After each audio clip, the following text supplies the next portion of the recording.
Welcome everyone, Costin here with a discussion about the best campaigns in the Old World custom campaign mod by Chaos Robbie. I've talked about the campaigns that are significantly improved or improved in some way compared to Immortal Empires, but now I wanted to talk about the very best campaigns from my perspective.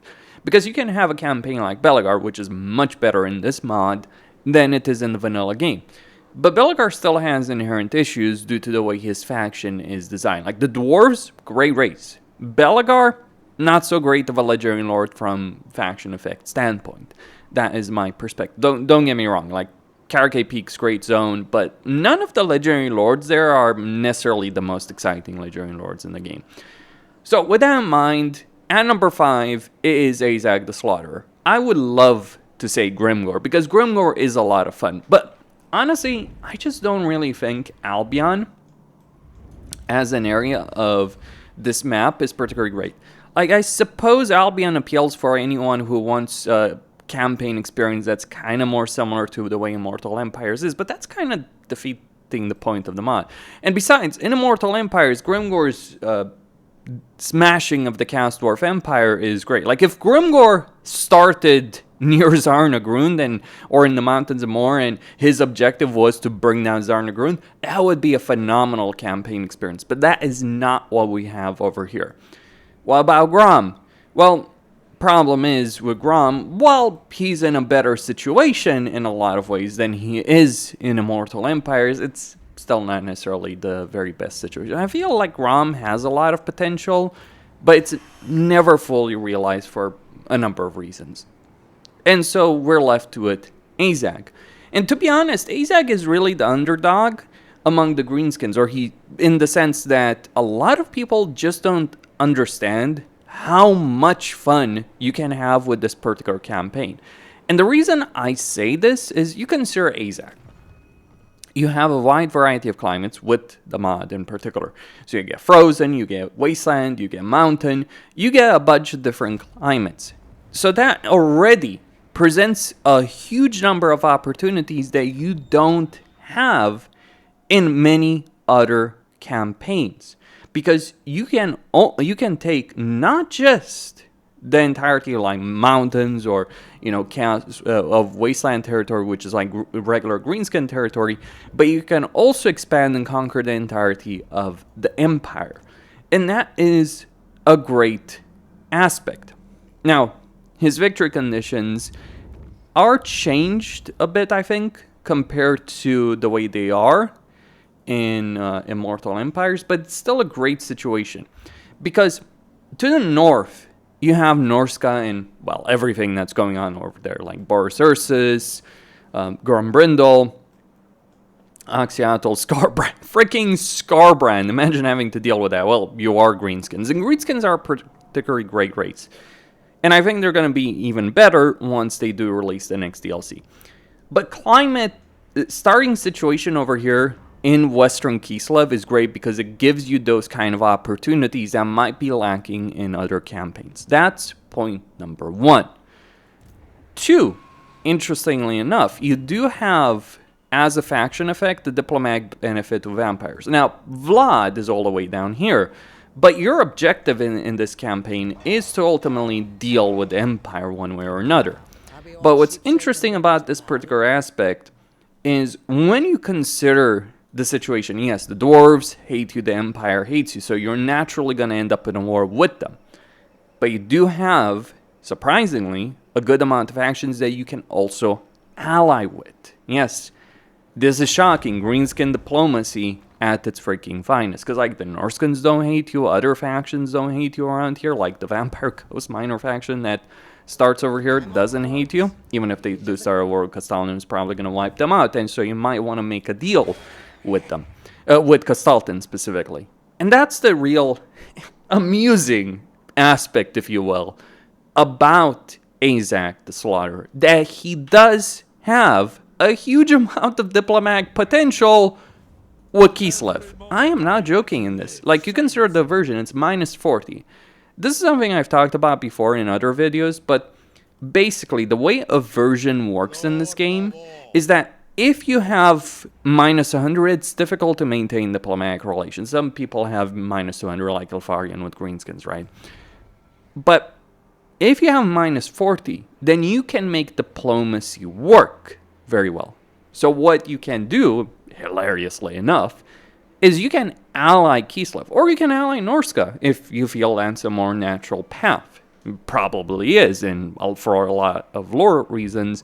But I do find it amusing that greenskins can have good relations with Kislev. Like in Immortal Empires, I typically ally Katrin if I'm playing an Azak campaign because, well, I do want to wipe her out, but it's like, why bother going north, dealing with Malachi, dealing with all that territory, when I can deal with many more interesting things. But that's my perspective. You do, however, have a lot of variety in terms of your choices. And while he doesn't carry the same kind of, competencies, if you will, in battle that Grimgor has, and I would certainly put Grimgor on this list if he started in a completely different location, while he doesn't have those same kind of competencies, he still is a pretty interesting character. He's good in battle, good enough in battle, he's a hybrid lord. While I don't typically care much about hybrid magic, he does have freaking regeneration and the Wind of Death bound spell through his special skill line. And that is a good amount of power that you can use with Azak. Also, he does start with the Shaman, which is pretty damn substantial. I suspect things will change with regards to like how I feel about Warzag, because I imagine like Savage Orcs in general are going to get like a substantial change. Like Warzag is kind of in a crappy position. The reason I would not recommend Skarsing, like this is the thing, you could argue, well, maybe you should recommend Skarsing, maybe you should talk about Queek or Belagar. Well, Belagar upkeep sucks. Queek, I mean, there's better Skaven Lords. We'll get to those in just a second. But what about Skarsnik? Well, I feel the limitation on recruitment of greenskins is like, why would you play a freaking discount campaign when you have limited access of units? Like, that is not a great thing. Like, this is the thing about Azak. He has those kind of choices in a campaign that even Grimgor doesn't have in Immortal Empires or in this one. Like, Grimgor's campaign, great campaign, superb campaign, but not the same variety of choices that you can have as Azak the Slaughter. And so I do think that his campaign is one of the best in the game, in both Immortal Empires and in the Old World. At number 4, and honestly you could rate this campaign as number 1 potentially, it is Be'lakor. Now, Warriors of Chaos in Immortal Empires are ridiculously strong, so much so that they can trivialize the game. Now, this has been improved because the AI has been made better in terms of their scalability, inherently so. So the AI will present a much bigger challenge. As a result of this, Warriors of Chaos are not quite the steamrolled ridiculousness that they were before. I mean, they still are in a lot of ways, don't get me wrong on that. But when the AI is recruiting better troops, getting access to those troops easier, a lot of the inherent benefits that Warriors of Chaos do have when you're playing them do start feeling somewhat less substantial, but still, they are very substantial. Now, here's the thing. Before Creative Assembly made some of the changes to the AI, it used to be that Archaon was the best. But now I think it's without a doubt that Be'lakor is the best, because Archaon's benefit take a while to build up, so because he's uniting the tribes and all that.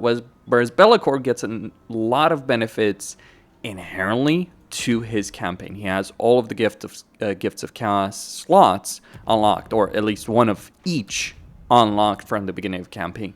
Now, the problem for Be'lakor was gaining enough souls to actually use them. Well, the AI is recruiting more armies, recruiting more troops, higher quality troops, more battles means more souls means more gifts, means more power. That is a very substantial aspect, and I think like the mechanics of Warriors of Chaos are certainly phenomenal in a lot of ways. I wish other races were using some of them, at least to some degree. The Warband upgrade system, it would make sense in a lot of cases, to some degree. Other things maybe not so much, like certainly not necessarily the Dark Fortress system. But here's the thing about Be'lakor, and the reason I'm putting him on this list is for one purpose. It's not because the Warriors of Chaos are such a great race. It's not because he's a good Legendary Lord. It is because this is a huge map that navigating it and building an empire and experience it is downright impossible unless you have one mechanic that Bellor has that pretty much no one else really has. Teleportation across the map through one of your campaign mechanics, which is the Shadow Rift mechanic. So when you are playing as Bellor, you will always start with a rift in the middle of the empire, and you can get more of those rifts if you so decide to do so. Like, there's 2 rifts in Immortal Empires. There's only one over here in the Old World mod, but it's taking you like next to Dry Katarak's Vlad. And there's quite a few of the there's a number of dark fortresses that are available over here, be it over here in Mutland, over here in Mortheim, for instance, over here in Carcadrin, if you want to go for it. And the potential over here for having a very interesting campaign is significant. I mean, the starting position, like, I would not say, again, Albion is a great starting position. It's not necessarily so. But you can have the fun experience, if you will, of dealing with some powerful legendary lords early on. Because, yeah, Grimgor, for instance, Alifanar, Marcus Wolfhard. Well, less so Marcus Wolfhard, but still, some challenges over here. Malistar played absolutely. And then you can go and open portals around the map. So it's like, you want to deal with Scarbrand, you want to unite Chaos, you want to deal with Kislev, you want to deal with Norsca. You do have those choices, and the potential for having a phenomenal campaign experience absolutely is there, with a good amount of variety for a race that has some really good mechanics, from my perspective. And that is what Bellor is offering you if you do decide to play. Like, it's already a great campaign experience, I would say, especially after the AI changes, the AI buffs in Immortal Empires, is quite a bit better compared to other campaigns in the Old World campaigns. Because if you're playing an Old World campaign, I'm going to say it, unless you're willing to go through hundreds of turns, you're probably going to be limited to a very, select slice of the map. This is not an aspect that Bellor has to deal with, and for that, he is in a phenomenal place. There's only a handful of other races and characters that can do what he does, and not quite to the same level, I would say, as Bellor does. At number 2 is Emperor Karl Franz of the Empire. Now, the Empire has been vastly improved with Thrones Decay. We all know it. There's not much more to be said on that subject. We all know how it has been handled, but greater unit variety in terms of recruitment, options, easier recruitment, easier ways to gain heroes and use set heroes. That's great. But here's the thing about the Empire in the Old World mod. It is a gigantic place. And it is, in a lot of ways, very well designed. Because you have a good variety of enemies to deal with over here. You have this gigantic area, this gigantic playground to deal with. And as Karl Franz, you're situated in a really good way to be able to unify the Empire. So in a lot of ways, this is how Karl Franz's campaign probably should have been for many years, where you're dealing with not just, your own little corner of the Empire, but with the whole thing as a whole. Now, you can talk about, like, the various changes that Creative Assembly has tried to make, but the problem is, until Thrones of Decay, they were not good. Like, the addition of Imperial Authority in Warhammer 2 just didn't really work out, even in Warhammer 2, I would dare say. But then with Thrones of Decay, it's like, oh, we now have the mechanics. But the problem is the Empire is pretty damn pathetic. Like, the Electricons are pretty damn pathetic. Well, I can tell you, between the changes to the AI, in terms of recruitment, in terms of benefits, and the sheer size, scope of the freaking Empire, like, you look at how big Midland is, or you look at Talabheim. Yeah. That is a freaking juggernaut. Ostermark is not present here because I killed many of the factions on this map. So the Empire is so big that even I kill 85% of the factions on the map, minor factions, and apparently that includes all of the Ostermark. So that is telling you quite a bit about the sheer insanity of this place, and it's more than that, really. Because the Empire hasn't just been extended in the sense of, like, how big the territory of the Empire as we know it in Total War Warhammer is, not only has this been vastly expanded, like just consider how big of a chunk of the map this area is compared to other, like it's one of the biggest chunks of the map, suffice to say. And it is a much better area for it, not just because of size, but also enemies, region design. Like there are some questionable things, sure, we could talk about that. Some of the rivers, I would dare say, but even though, like, the map, you know, obviously it's work in progress, there's always improvements to be made, that kind of stuff. But still, vast improvements in a lot of ways in the area design. But there's more, because one of the things you care about is, you know, the electrocounts controlling the entire empire. Well, this has also been enlarged, because not only do you have all the electrocounts that you may have expected, but you have new ones as well. Like beyond the areas like the, you know, you have the moot, for instance, added, so you have new units, new titles being added as well. But on top of that, you have also areas outside of the traditional quote-unquote holdings, but areas that the Empire in the lore has a claim to. So portions of Bretonnia, yes, that is actually a thing. Or 2 portions of Bretonnia and 1 portion that would belong to the border princes. Those also count as part of the empire. So if you're looking for a long campaign where you're building a mega state, you know, unifying the empire, improving its situation, this is really the campaign for it. Elspeth is better in the sense of playing a campaign, you know, from a short perspective, where because you can teleport around with her army at least. But at the same time, like, I think, and I do think, like, Elspeth does have a better campaign over here than she does in Immortal Empires compared to, you know, Karl. Like, I think Elspeth's campaign has improved more, but at the same time, it's hard to argue against, you know, Karl. I mean, to be fair, it's pretty even between Karl and Elspeth. But I do think, like, there's something special about, like, having this mega state and knowing that you're aiming for control of that, and knowing you have the mechanics to confederate those minor factions of the Empire and guarantee that confederation, and then guarantee confederation with the legendary lords of the Empire wherever they are around the world. Now, getting that vision is not going to be easy because, like, you know, I'll give you an example.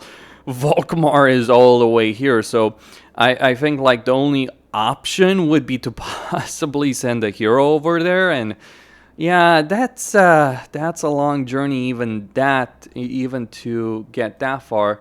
But still, it is at least possible to gain that vision and confederate, and that can even add a good amount of variety, because a lot of the climate that you see over here in Camry is also viable climate. Like, not all of it, you know, there's wasteland stuff as well, but, you know, you could play a campaign where you eventually join Rapance over here and go on a great crusade against the freaking undead, if you want to. And I think, and it's easier to do it as Karl in some ways. Like, yes, again, Elspeth has that teleportation, and don't underestimate the sheer power of that teleportation. But I do think, like, Karl's guaranteed confederation does give him an edge up if you're looking for building a wide, expansive empire across the world. You know, going for a colonial effort, if you will. And number 2, it is Ikeclaw of the Skaven. And you gotta love Ikeclaw with his nuclear weapons, his arsenal, his upgradable units, and all the crazy gizmos that he has at his disposal through the Forbidden Workshop. Because there's a lot of fun here. The problem in this particular campaign has always been that the starting position has always sucked. Except the Vortex campaign, where we still had to deal with the Vortex and all the issues that come with that. But outside of that, like, the Mortal Empire situation was not great. The Immortal Empire situation was not great. Still isn't great. But now, with this, Skaven Blight feels like a powerhouse. Because not only is this absolutely ridiculous, like the building slots over there, but also the fact that all these minor settlements that you're seeing over here, they create a full province. And this is very important for a Skaven, because a lot of their economy does depend on controlling larger provinces with multiple regions in order to take advantage of their income increase building arcane generators. Now, Skaven Blight can still generate a good amount of money, even in Mortal Empires, but this really puts it way above what it can do. And that makes this so much better. On top of that, the fact that you're not dealing with Lorem instantly, the fact that you're not dealing with Belagard, though you will have Foric, the fact that you're not surrounded on all freaking sides by powerful legendary lords and being limited in where you can expand, because Estalia is going to be blown up by Mogr, Tylea is going to be taken by Sartosa, and yeah, you can fight and win Sartosa, but then Belagard comes in and blows you up, and you deal Belagard. Oh, here come the Wood Elves. Here comes Elspeth, potentially. Or she will, certainly. Those are annoyances, like constantly feeling like you're trapped, if you will, in a narrow area. And you can get out of it, you can certainly win, but the problem is, it is not a fun experience starting a fucking campaign as Ikeclaw in Immortal Empires. I've done it multiple times, and I never enjoyed that start. Just because you can succeed at something does not make for a good campaign. But I do feel like the sheer potential he has now that he's no longer contained is ridiculously strong. Like, it's saying, by the way, a lot that Ikeclaw's AI very rarely achieves anything in Immortal Empires. Like, extremely rarely have I seen Ikeclaw actually build an empire. In fact, I don't think I've ever seen him succeed with that. A couple of times he takes Carcassonne, but then he gets blown up. But here, you do have a ridiculous amount of potential. And not just because of your starting situation, but you do have Sinich over here close enough to you. You have Skrulk also close enough to you. You have minor Skaven factions near enough you, at least Clan Carrion, right next to you. And other Skaven factions that are close enough that you have Confederation potential. You have potential of diplomacy. You have a great deal of ways that you can play this campaign and unleash the full arsenal that Ikeclaw has in a way that you just cannot do in any other campaign except maybe, and I emphasize the maybe aspect of the Vortex campaign with all the issues that comes with it. So finally being able to unleash Ikeclaw properly feels amazing compared to how the map is designed in Immortal Empires. But this is not just a question of like, oh, is a campaign improved versus Immortal Empires? No, this genuinely makes it a really good campaign to play. And honestly, like, all these campaigns, like with the exception of Azag, all the campaigns I've talked in this video could easily contend with each other for the number one spot. But when we're talking about the number one spot, there is a clear winner over there. So let's go talk about it. And finally, at number one, it would have to be Malachi Maccason of the Dwarves. Now, this campaign in Immortal Empires has a lot of things going for it. The Dwarves have a lot of things going for them to make them a really good race. In fact, in terms of the votes from the community, the Dwarves won by quite a bit. And then Malachi himself is also special. Like, Dwarven campaigns, with the exception like Belagar, Foric, to a certain extent. But with those exceptions, Dwarven campaigns have improved substantially because of the Thrones of Decay reworks. Very much so.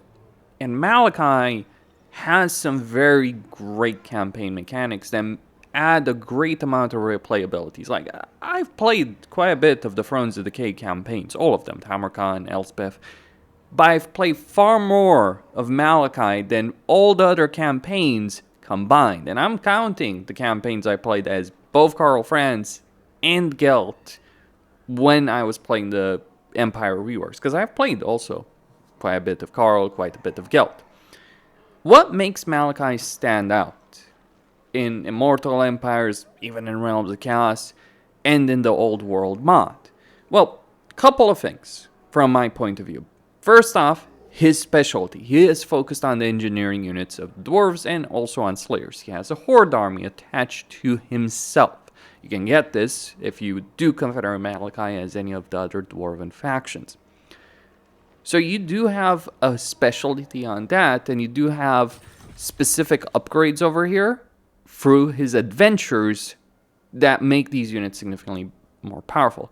But what's fun about these adventures is that you get these kind of objectives that do force you to do things that you normally wouldn't do. Go out there, beat certain enemies up in order to complete them. Now, this can be considered painful in the context of, old world with how massive it is, but it does give you a long-term goal in the campaign. You don't need to do these objectives to be powerful, Malachi. You are inherently powerful, but these objectives will certainly give you a significant power boost.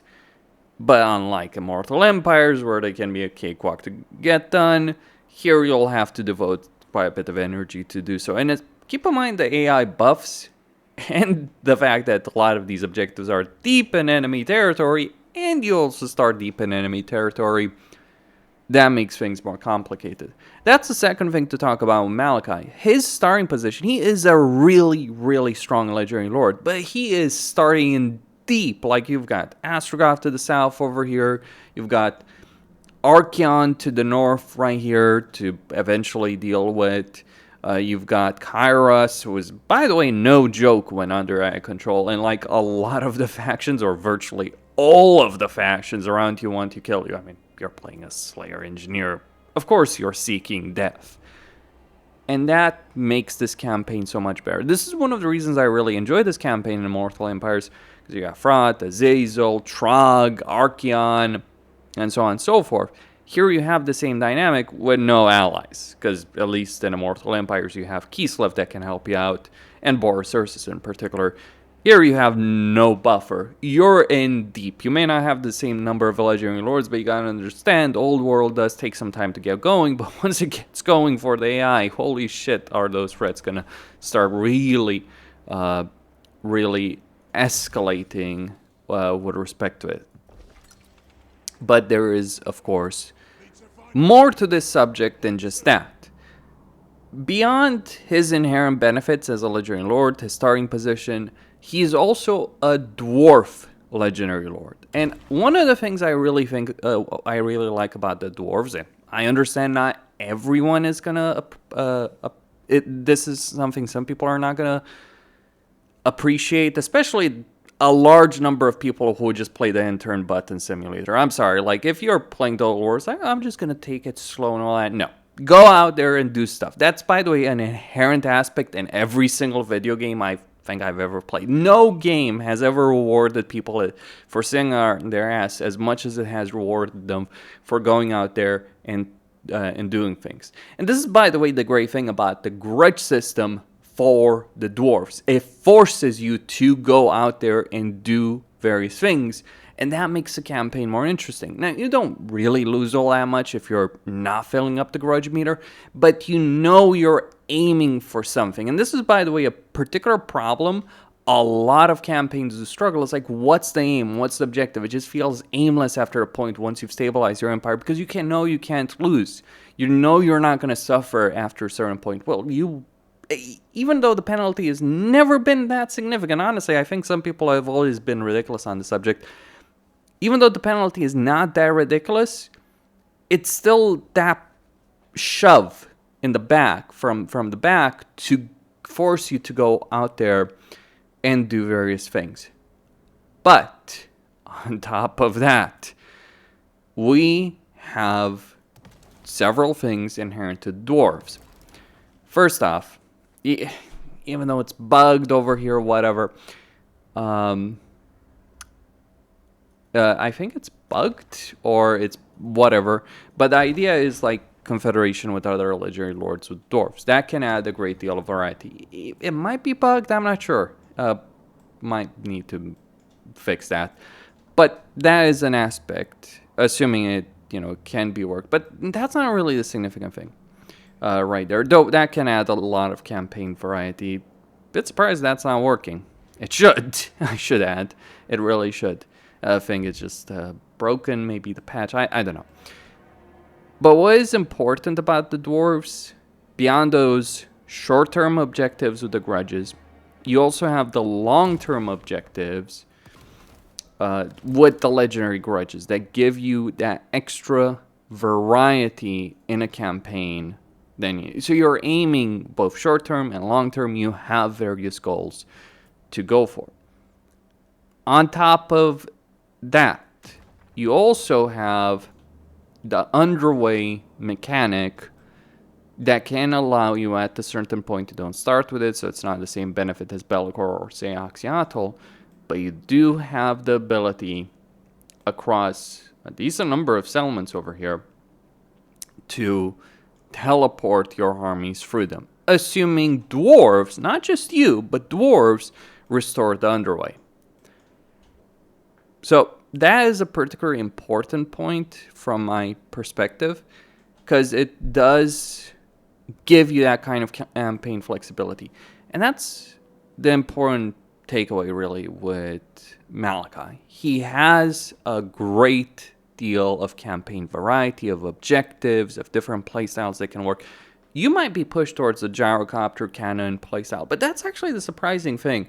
When I got my hands on Thrones of Decay, before it came out, as a content creator, my personal expectation on the subject was like, oh, cannons are really strong. But then I discovered how ridiculous gyrocopters are. And then I discovered how ridiculous gyrobombers are. Basically, organ guns work, cannons work, gyrocopters work, gyrobombers work. They're all really good, powerful units. And which you decide to use in a campaign as Malachi, even if I admit it's a bit of a pain in the ass doing some of these objectives, don't get me wrong on that, and the map this big, even if that can be a bit of a pain in the ass, is more than just a bit, it does create that kind of level of variety. See, one of the things people don't understand when they say it's like doom stacking is, doom stacking is something CA should prevent. There's already systems in the game that prevent doom stacking. You're not playing the game properly if you ever build an entire stack of thunder barges. Why the fuck would you do so? Like, instead of putting 12 thunder barges, 20 thunder barges in an army, or 19 thunder barges in an army, or 16, how about putting 2, maybe 3 thunder barges in an army, and then the rest of them in other armies, and conquering a lot more territory? That's, by the way, the far more efficient option in a campaign. Doom stacking is stupid. Always has been.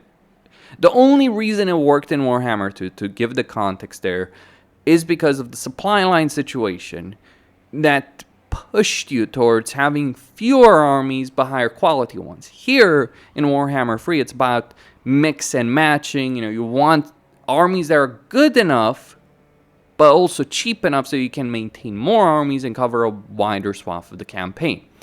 And Malachi has that kind of armor variety in a way other people don't. You can make Slayers, by the way. You can certainly push for a Slayer playstyle. There's nothing really stopping you. I mean, Ungram, you might think, oh, Ungram has a lot of Slayer benefits. He really doesn't, from my perspective. But I would really like to know what the heck is with this book, because this just is weird. It might just be something that needs to be fixed. But regardless, that's all I had to say. Questin signing out. Stay tuned for more, and I'll see you next time.